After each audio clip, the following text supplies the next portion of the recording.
O'zbekiston dunyo firibgarlarining cho'ntagini to'ldiradigan kassaga aylanib qolmoqda. OMD nomli yangi moliyaviy piramida odamlarni kitob o'qish orqali pul topish bahonasida chuv tushirib milliardlarni o'mardi. To'langan pullar turli shaxslar nomidagi bank plastik kartalariga P2P ko'rinishida o'tkazilgan. Huquqni muhofaza qiluvchi organlar yugurayotgan firibgarlarni hamon yurib quvishda davom etmoqda.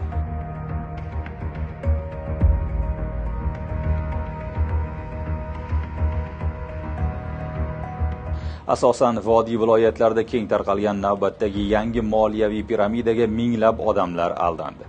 Jabrlanganlar millionlab pullardan ayrilgan. OMD nomi bilan tarqalgan bu moliyaviy piramida reklamasi ijtimoiy tarmoqlarda faol olib borilgan. Tayyorlangan video lavhalarining aksariyati o'zbek tiliga tarjima qilingan va ovozlashtirish sun'iy intellekt yordamida amalga oshirilgan. Aslida sifatsiz tarjimaning o'ziyoq bu moliyaviy piramida ekanini anglatib turibdi. Biroq odamlar negadir tarmoqlardagi bu kabi reklamalarga ishonishgan va qopqonga tushishgan.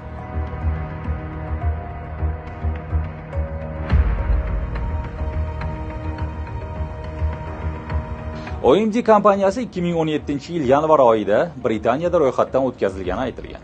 Bunga isbot sifatida esa maktab o'quvchisi ham yasay olishi mumkin bo'lgan soxta guvohnoma ko'rsatilgan. Kompaniya ishsizlikni kamaytirish uchun O'zbekiston hukumati bilan hamkorlikni amalga oshirmoqda. OMD kelgusi 5 yilda 6 million nafar o'zbekistonlikni ish bilan ta'minlaydi, deyiladi odamlarni ishontirish uchun tarqatilgan xabarlarda. Ammo bu ma'lumot rost yoki yolg'onligini bilish uchun oddiygina yo'llar bilan tekshirib ko'rish kifoya edi. Agar O'zbekiston hukumati bu nomdagi kompaniya bilan hamkorlik o'rnatganida, ommaviy axborot vositalarida yoritilgan yoki hukumat rasmiy saytida ma'lumotlar berilgan bo'lardi. Qolaversa, keltirilayotgan raqamlarning o'zi loyihaga nisbatan shubha uyg'otadi. Kompaniya O'zbekistonda davlat ro'yxatidan o'tgani hamda joylarda hududiy ofislari borligini ko'rsatish uchun Tagop OMD xususiy korxonasining guvohnomasi tarqatib kelingan.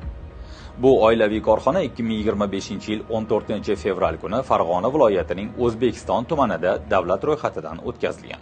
Nashriyotchilik faoliyatining boshqa turlari bilan shug'ullanishi mumkin bo'lgan oilaviy korxonaning ta'sischisi va rahbari Shalola Qo'ldoshev hisoblanadi.